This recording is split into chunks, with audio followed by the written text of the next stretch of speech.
Welcome to Level Up with Winnie Sun. Well, hello, everybody, and happy Thursday to you. It is so wonderful to be joined with you. I hope you're having a great week. Certainly a very busy week. So let's start with the financial markets and let you know how you're doing, right? The Dow closed up 154 points, some good news, along with the NASDAQ closing up 21 points. Now, you might have wondered, maybe not, because you've been watching it every day, of what's going on. And as you know, today, a lot of the traction in the financial markets was because of bullish talks in the realm of stimulus. We've been talking about the stimulus saga, and certainly seems like we're a little bit closer, because House Speaker Nancy Pelosi said today that she feels that we are very close. In fact, her words were, we're just about there. And so investors certainly felt more optimistic, and they felt more comfortable, especially also in the industry of banking, as we see JP Morgan as well as Citigroup perform very well today. But the news that I'm actually excited to hear, that I'm excited to share with you, is in the area of unemployment. Unemployment's been far-reaching, over 800,000 per week for quite some time. But last week, on the week that ended last week, October 17th, unemployment dropped to about 787,000 Americans filed for unemployment. That's still obviously too high. We don't like to see numbers at that level, but just know that that was the first time, actually only the second time, that the numbers dropped below 800,000 since March. So hopefully this trend continues, because a lot of economists actually that were surveyed by CNBC indicated they thought last week's numbers were going to average out right around 850,000. So I figure that's quite a bit of good news. But on other good news, and the reason why Thursdays are so special is because we get to interview some of the top performers, the experts, the professionals in this space, to be able to give us information that can hopefully help us during this time. If we're running a business, small business, an employee at a large company, many of you are thinking about how you can pivot, and more importantly, how you can grow your business. Well, today, I'm very excited to introduce you my friend, the one and only Jon Ferrara, who is founder and CEO of Nimble CRM, as you can see on his beautiful t-shirt. He and I are also served together on Adobe Insider program as Adobe Insiders. But Jon is one of the individuals that I've had a chance to meet, and I absolutely really respect for a number of reasons. Number one, very successful company, very successful CEO, but you'll see. I think you'll find just one of the nicest people. Jon, we've been a lot of talk recently about companies having to pivot. We saw Quibi make a big announcement that after 6 months in production of creating short form video, Jeffrey Katzenberg, Meg Whitman created a stellar. They had lots of funding, but after 6 months, they had to change. They had to close down and pivot so that they could, stay true to making sure their investors were well taken care of. And certainly, there are a lot of companies out there that are hoping to grow and to do more marketing. So I'm hoping you can shed some light on that. What I'd love to hear from you is, can businesses of any size utilize influencers? What do you think, Jon?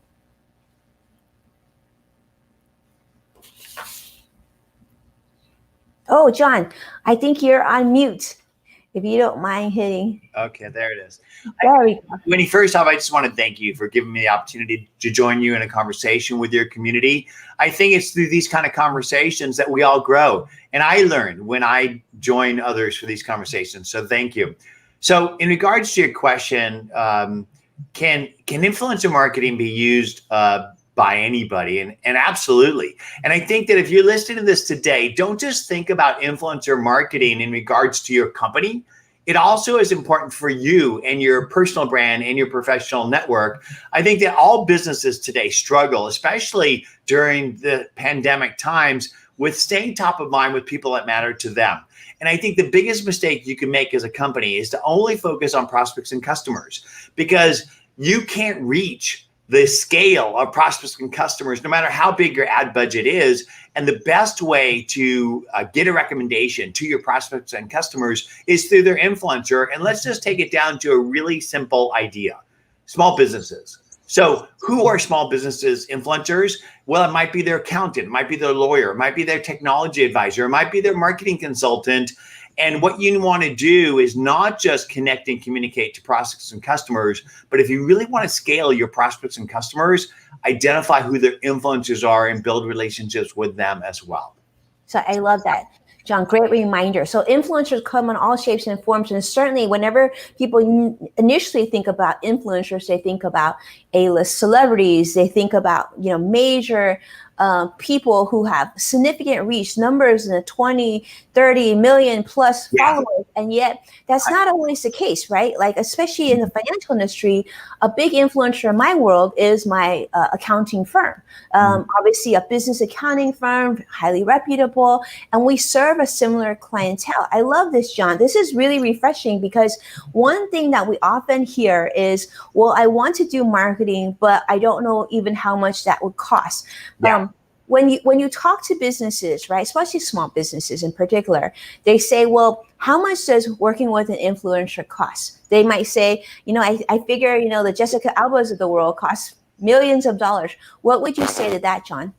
Well, first off, I think that any small business person today who even thinks about paying an influencer a dime is making a mistake, because ultimately you shouldn't have to pay for a relationship in order for somebody to talk about you. And so the best way to pay a relationship forward is by investing in that other person. And I'm going to give you a really, really simple example of influencer marketing strategy. Here it is. So you've forgotten more about your products and services than your customers will ever know in your life. And imagine if you just gave your knowledge away on a daily basis in order to become a trusted advisor to your prospects and customers. Now, most people would struggle with basically giving away content because it's hard to create content. So the way we built the Nimble brand was identifying the influencer of Nimble's prospects and customers in and around the areas of promise of our products and services. So our product and service helps people be better, smarter, faster at social sales and marketing. So what I did is I went and found content influencers that were sharing content that was influential in social sales and marketing. And then what I did was I shared that content through not just my identity, but my corporate identity, the Nimble brand, et cetera. And then I hashtagged that appropriately: pound sales, pound marketing, pound social, and attributed the influencer's name. Now, this did three things. Number one is it attracted people who want to be better, smarter, faster at social sales and marketing. Number two, it attracted the audience of that influencer because they follow what that person says. And number three, it attracted the influencer themselves. And now what I did strategically is invited that influencer for a conversation. So you can't just share content and then just ignore the responses. And especially if the influencer responds. And if you do it appropriately, they will. And what I did is I invited them for a conversation, much like you and I are having the conversation, Winnie. And I didn't just jump in and start talking about how great I am or Nimble is. What I did is I asked them questions and I got them to talk. And through that conversation, I learned about who they were, what their passions were, what their dreams and goals were. And then I added value to them by recommending ideas to them or doing introductions to them. And at the end of that process, they just loved me because people love to be heard. But not only that, but they opened the door for me to then talk about myself or my products because I spent time up front paying them forward by listening to them. And then when I did share what I'm doing and about my product, they not only became friends with me, but they actually became supporters of Nimble by using it and telling other people. And so the way we built the Nimble brand globally into hundreds of thousands of users and tens of thousands of unique visitors per month to our website, we didn't spend a dime and we have no salespeople. We did it all through influencer marketing. And if you just unpack what I just said and rinse and repeat it, you could do influencer marketing too. And it doesn't mean Kim Kardashian, because micro influencers are amazing people to connect with, to turn into storytellers for you. And finally, it's more powerful when other people talk about you than when you talk about you. And so build relationships with people who are influential in and around the areas of promise your products and services, share their content, engage with the people that respond, especially the influencer themselves, and convert that person into a lifelong friend and relationship. I love this. This is so powerful. For those of you who are watching and you're thinking, wow, I didn't expect this sort of conversation. This is why Jon is right on there, because it's so easy to write a check, but it actually takes so much effort and heart and thoughtfulness to build that relationship. And yet that becomes so much more ironclad than writing that check, because you can never write enough checks, right? Yeah. But if you can build that trust and that credibility, like for example, right, when we started the show, I said, Jon is someone that I've always valued because of not only is he a really, really successful CEO of a great brand, but also he's just a great human being. That's translated to all elements of his business. As you can tell, just speaking to Jon, how thoughtful he's been in this process. But I've also had the privilege of actually speaking to some of Jon's employees, and they speak just as highly, if not more highly, of him in real life as well. And so it's almost like the power of kindness, which I love. Yes, right? And I think if you want to learn from really somebody I truly admire, read the book by Satya Nadella, the CEO of Microsoft, and he leads through empathy. And it's like, it's such a contrast to historical leadership at Microsoft, like Steve Ballmer, who led through kind of just guerrilla, just dancing, right? And I think that if you lead with your heart through empathy, you better understand the people that you're engaging with, and you can better serve them. Put yourself in your customer's shoes. My best advice to you, if you don't remember anything I said today, is stop talking about yourself. Stop talking about your products. Nobody wants to buy from Slick Willie. People don't buy great products. They buy better versions of themselves. And you need to put your customer at the heart of your storytelling, make them the hero, and teach them how they could be great. You want to sell people a better version of themselves. You want to sell people a better version of themselves, and you want to make your potential customer or client the hero in the story. Really, really powerful. Now, I'm hoping you're writing this down, because I certainly am going to be rewatching the show and taking notes, but I have the advantage of knowing Jon, so it's really helpful. But this is really powerful, and I think this is and very important to talk about, because so often brands will say, like, I don't know, like, how much is influencer marketing? How do I quantify a budget? And Jon just told you, actually start from not talking money and talk about creating value for that influencer, because every influencer sort of has their internal price. But you don't just want to be a buyer of that influencer. You actually want to be a friend of that influencer. Couldn't agree with you more. Let me ask you this, Jon. So this is a great idea. We now have companies that are watching, executives thinking, okay, I'm definitely subscribing to this. I'm going to talk to my team and we're going to do this. Where do they go to find an influencer for their brand?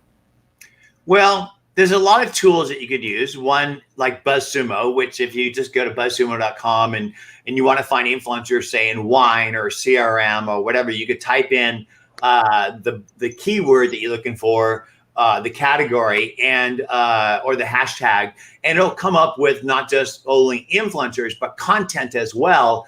Because ultimately, it's really about identifying content that will inspire and educate your customer.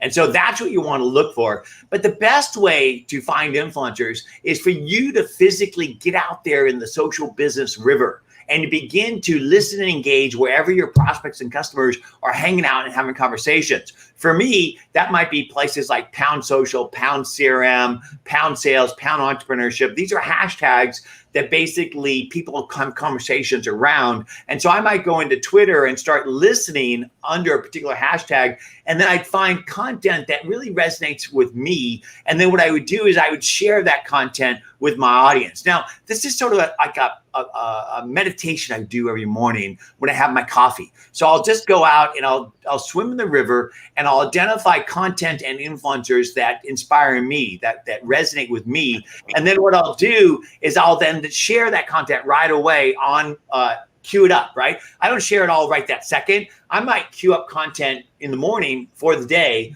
or in the morning for a few days. And then what happens is I will then in the afternoon go back and listen and then engage with the people that respond to it. And ideally, ultimately, the influencer does as well.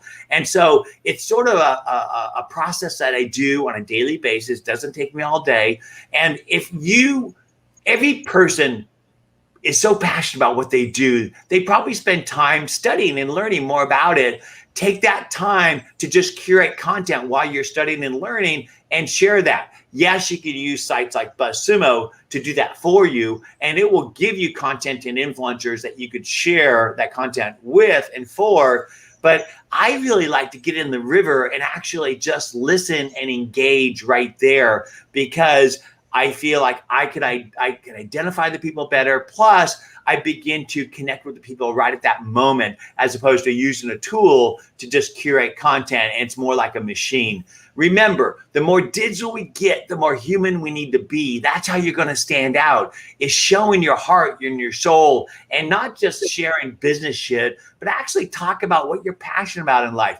I think human beings connect on the 5 F's of life: family, friend, food, fun, and fellowship. And so don't just share business stuff on your identities. Share a little bit about yourself so people can find a way to latch onto you on those commonalities. In the old days, I used to teach people, when you go in somebody's office, look at their walls, look at the books they read, the degree of the school they went to, the knickknacks they collect. This is the softer side of life that you connect with other people about. And so life isn't about business. I don't think we're here to make money. I think we're here to make memories out of moments. I love this.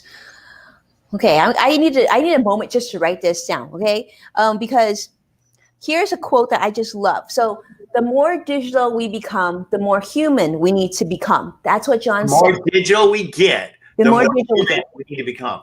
And by the way, that is something I stole from Brian Kramer. So I just want to give him a little props on that. We love Brian Kramer. Yeah, gotta love that. Yeah, and he love that part too. I know he does an amazing job, and we've had him on the show.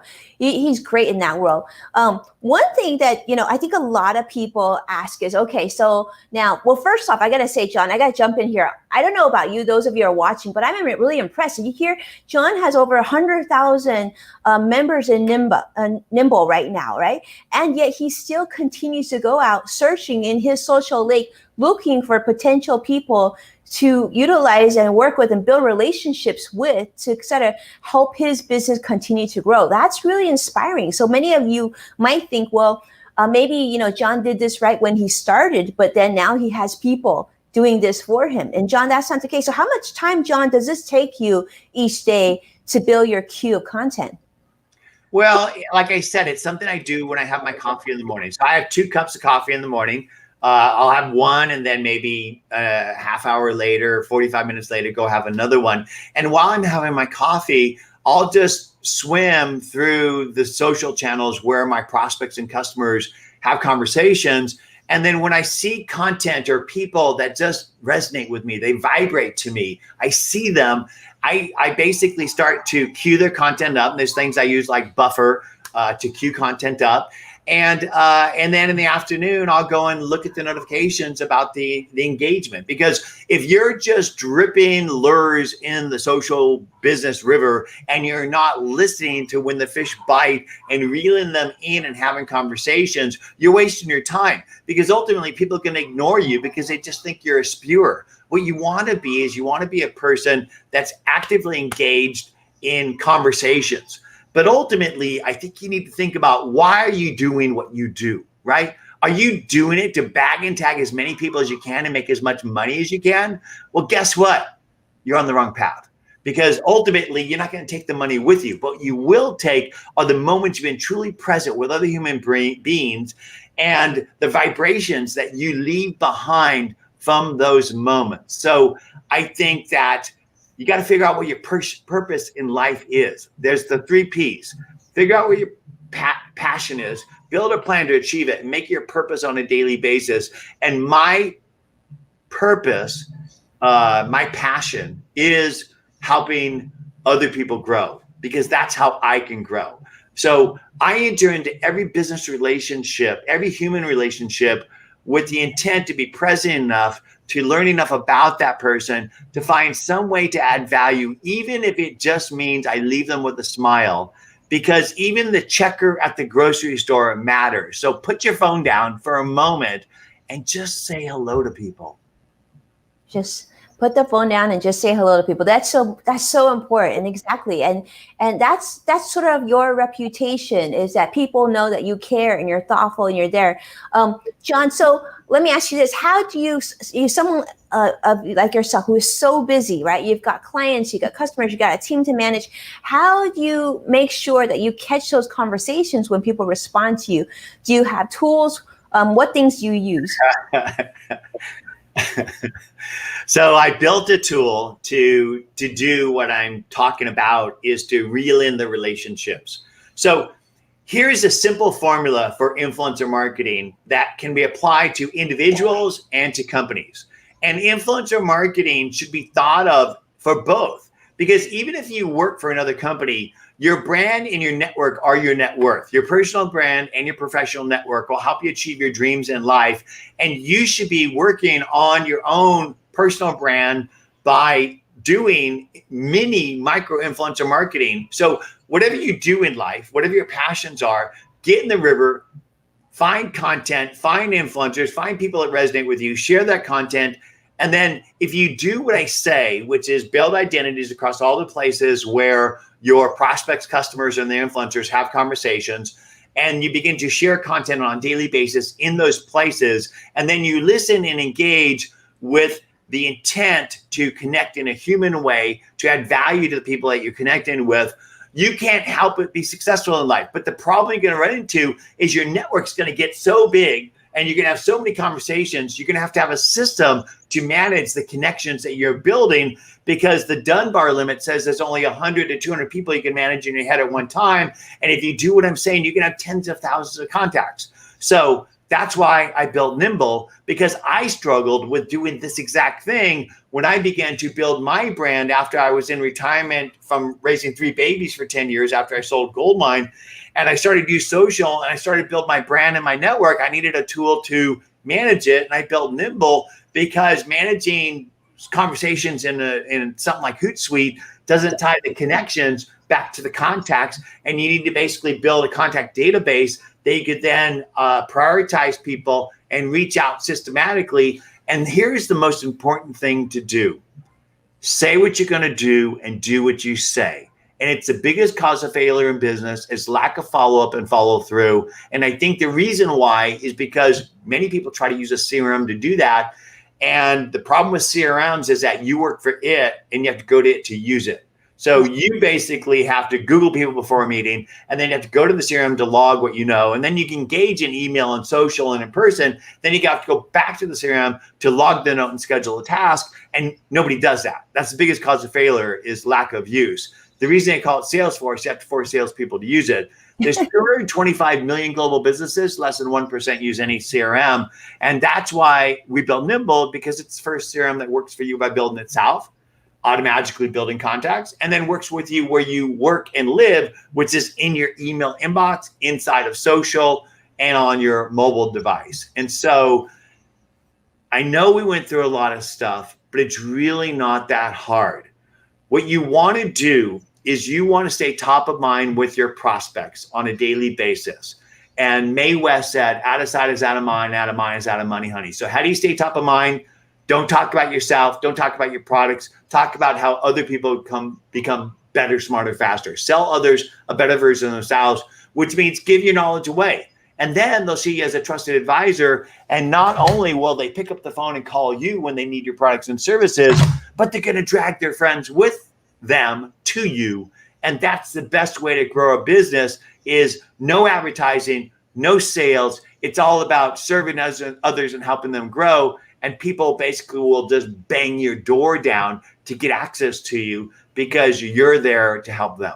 I love this. Well, I am certainly, Jon, I'm all in. I'm at this point, let me tell you, after we get done here, I'm going to jump on Nimble. I'm going to really get to know this software very well. I'm going to get my team excited about this. One question we have coming in from Lena is, she says, is Nimble an email client app with CRM capabilities?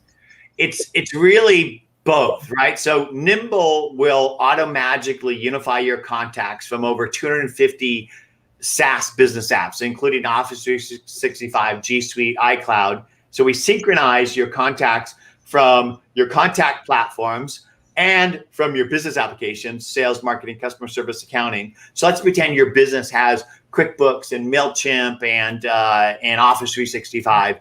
We'll unify all those contacts together for you and your team, build a team contact database, and then synchronize email and calendar history to the contact, and then map their social identities on the person and the companies, bring the data down, enrich them with the people and company data. So you have to Google them, you Nimble them, and then we will work back where you work. So when you're inside Office or G Suite and you open up an email, there's the Nimble Prospector app that sits inside your inbox.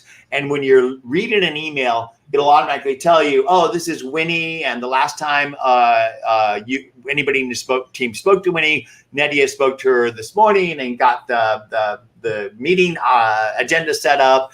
And then when I'm reading the email, and typically an email has something you got to do, right? I got to send a follow-up, send a proposal, or whatever. If you don't have, because Nimble sits in your inbox, you could actually log a note and schedule that task right there so that you don't have to basically forget about it. Because if you don't do something right when you're thinking about it, you won't do it. And so Nimble is an email app built into CRM because we have a cloud app that synchronizes email and we have an inbox there.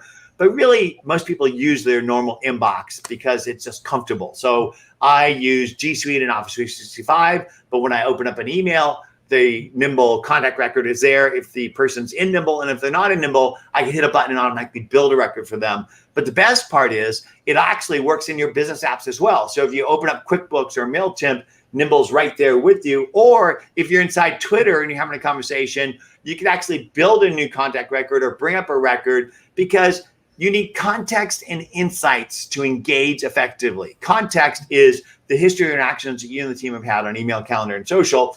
Insights is who is this person and what is their business about. If you have context and insights, you can engage more intelligently and more effectively. But most importantly, you can take the conversation from that soft place like Twitter and shift it into more firmer places like LinkedIn and email and calendar. And then once you've done that, you want to bring it back to the softer side like Facebook and Instagram, because that's where you're going to learn about that person's heart and soul and build that deep connection that'll last a lifetime. And that's what Nimble really focuses on, is relationships. CRM stands for Customer Relationship Manager, but it really should stand for Customer Reporting Management, because most CRMs are built for management reporting, not customer relationships. That's why people used to love Goldmine, because it was all about contact management. And that's the heart of Nimble, is contact management and relationships. And that's why people who use it love it. I love it. That's great. Well, I definitely am going to check this out, because so often, you get messages and emails from people and you're like, you didn't even take 30 seconds to look me up to make sure you knew how to spell my name. And then so many times we'll get these emails, like they'll say Winnie, I can get you into publications. I'm like, have you even looked me up at all? Right. Yeah. So absolutely, this is really powerful. So those of you who are running businesses and interested in learning more about this, Jon, where can they go to learn more about Nimble? So just go to nimble.com and you can sign up. It's free for 2 weeks, no credit card required. And if you decide that Nimble fits you, I'm going to give you an offer today. You can get 40% off your first 3 months. Use the code JON40, JON40, when you enter your credit card, if you do decide to sign up as a subscriber. And the other thing that I recommend is Google yourself today, because your customers are going to Google you before they meet with you, your prospects. And if you don't show up on the first page, I'm going to leave you with a really great tip. What you want to do is build a Wikipedia page on yourself. It's free and it's easy. You just have to make sure that you cite external articles on the content that you type about yourself or your company or your history. And then when people Google you, your avatar and all this information is going to be parsed and displayed beautifully right there on the page. And it gives you credibility, because you can help control how people see you.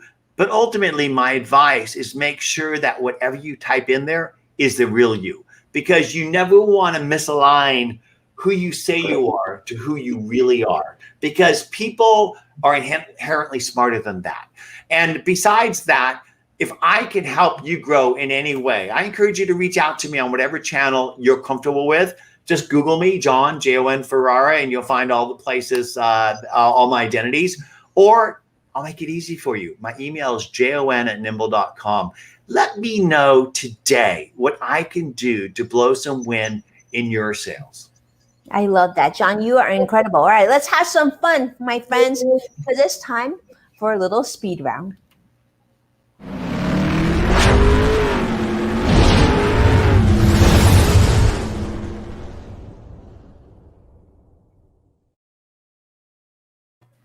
Jon, are you ready?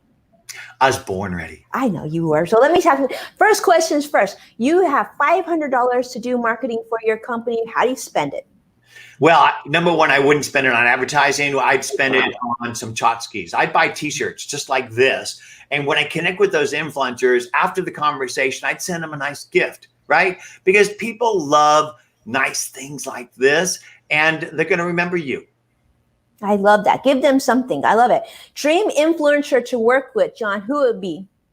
You know, I love people with great hearts, and Lee Odin stands out to me. Lee lives in Minnesota, where my grandmother was born, and Lee not only is an amazing influencer, but he builds influencer programs for amazing companies, and he's a great human being. So we're talking about Lee Odin, right? Yes. Who was recently on our show, for those of you who know. So absolutely, I would say that the same about both of you. Two real great powerhouses, two really wonderful people. All right, Jon, last question. First thing you would do post-pandemic? I'd go hug as many people as I could. I made it through the speed round. You know, I miss connecting with people, right? I mean, I'm lucky enough to have this nice office that I dig, but you know, I miss people, and I'd love to go to a Grateful Dead show and just dance all night and just be with some other people, because you know we have to social distance and we have to wear masks, but I miss people. I miss people too. I miss eating with people and hanging out with people and just having like conversations where I didn't have to worry about where my mask is and, you know, all those things like that. So that being said, mask it or casket, baby. Yes, mask for the win. Okay, we are all on team mask here for sure. Jon, thank you so much. You are truly a gem and a dear friend. Let me tell you, I don't know why I haven't been spending more time on Nimble. I'm gonna fix that really, really soon. Thank you, my friend, for everything. And hopefully those of you who are watching, do me a favor, give Jon a follow his content. I think you're gonna find definitely worthwhile, someone you're gonna wanna stay close with for sure. Thank you all so much for tuning in. It was such a treat to spend this time with you. And of course, don't forget to join us tomorrow. But huge, Jon, thank you. Thank you so much. I hope you had fun. Thank you, Winnie. Did you have fun? I mean, that's most important. I did. Yeah. I love it. That's the most fun I've had in a while. You make it easy and you make it fun. We try to. We really do. Well, thank you so much for being here. Huge thank you to Lena and Get a Hair and MD Roskans. I apologize if I butcher that. Tamika Rice, my dear friend Tamika Rice, I just love you. I'm so glad to see you here.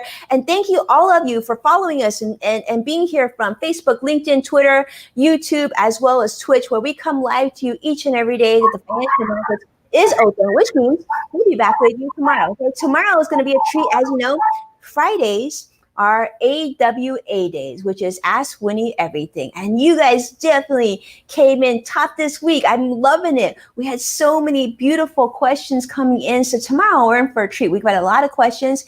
And if you haven't asked your question yet and you want to, feel free to send me a message or send a social share or just post it and hashtag Ask Winnie. We'll catch a question and we'll try our best to include it in the show tomorrow. Right? Thank you so much for tuning in. I hope you have a wonderful day. Stay safe. See you tomorrow. Take care now.